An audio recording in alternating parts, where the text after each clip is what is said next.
I had asked the question a few videos ago, knowing that everybody isn't going to be altruistic, and if they're told to self-quarantine, that there are going to be a few people who are going to be like, whatever, I'm not going to self-quarantine. What are they going to do? Well, the question was asked, and we have an answer. Evidently, they're going to force you in and put you under 24-hour police guard.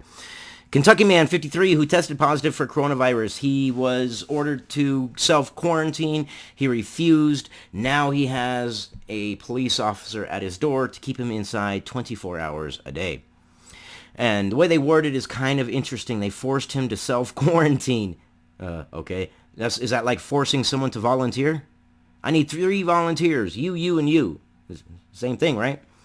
Kentucky has taken the extraordinary step of forcing a resident diagnosed with coronavirus to self-quarantine after refusing to self-quarantine. So they're going to force you to self-quarantine. See the wording? I'm going to force you to volunteer. Okay. Governor Andy Beshear said on Saturday that authorities in the state found 4 more confirmed cases of the pathogen, including one patient in Nelson County who was forced into his home. According to Beshear, a 53-year-old man tested positive for coronavirus at the University of Louisville. When authorities insisted that the man self-quarantine, he refused to do so, according to the Lexington Herald-Dealer. Gee, I wonder. Yeah, human nature. Dean Watts, the Nelson County Judge Executive, declared a state of emergency, which triggered a rarely used law that allows him to force a resident into self-isolation or quarantine. A cop is posted outside his door for 24 hours a day. It's a step that Beshear said that he hopes he would never have to take, but he was thinking of the neighbors. He didn't want them to get sick. What do you do? What do you do? Either way, you're the bad guy. You're either restricting someone's rights or you're putting other people at danger. So, I mean, yeah, if I was in Beshear's position, the guy is confirmed to have it. We want to stop the spread of it. He's not listening to quarantine. Yeah, I would. I would make him stay inside. And if you were the guy's neighbor, you would want me to make him stay inside. Looking at your kids, your wife, your boyfriend, your husband, your dog, your cat, your fish, your freaking pet gerbil over there. You're going to be like, yeah, no, I don't want that guy walking loose. I want to at least have some sort of a chance of not getting it, It's like the flu.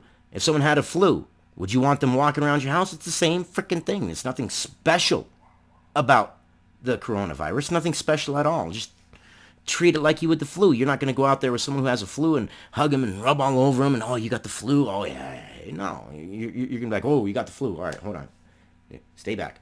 And I know from experience because people do it. And you know too. We've got to make sure that people who have tested positive that we know could be spreading the virus and simply refuse to do the right thing, do the right thing. We're going to make you do the right thing. As of Sunday, there are 18 confirmed cases of coronavirus in Kentucky. Beshear has instructed all hospitals in the state to suspend elective surgeries and procedures by the close of business on Wednesday. So by Wednesday, only necessary procedures will be done. Anything that's an elective procedure, So I'm going to have to cancel my nose job here pretty soon, I think. What do you think? I was going to get this great, big, huge monstrosity of a thing. I don't know. Thinking about it. We just have to do what it takes to lessen the spread of this coronavirus, and I don't want to be the governor that waits 2 weeks too late to take some of those steps, Beshear told reporters on Saturday.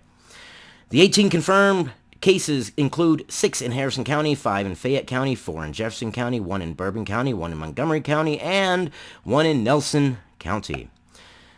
So we asked the question, what would happen if someone refused to go in quarantine? And our question has been answered. They will force you to go into quarantine. Which, I mean, 2 sides to every story in Devil's Advocate. Yeah, you don't want to restrict someone's rights and someone's freedom of movement. But you would hope that they would do the responsible thing and stay inside. Now, that said, when someone has the flu, we don't force them to stay inside. We don't have armed guard for there. See, I'm playing devil's advocate here. I'm trying to look at it from both sides. So you're kind of like, Abraham Lincoln. You can please some of the people all the time. You can please all the people some of the time. But you cannot please all the people all the time. Personally, I believe he made the right move. But But then again, you know, you got to look at it from the standpoint of, well, the flu is just as deadly, if not more. Yes, this has a higher fatality rate than the flu by a large margin. It hasn't infected as many people, but then it hasn't propagated. See, there's so many things to take into account with this.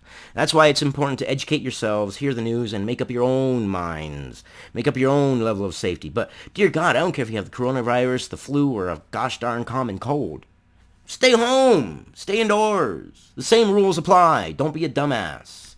Anyways, that's what I got for you today. I will see you guys on the next one. Not today. What am I talking about? Good God, my brain is fried.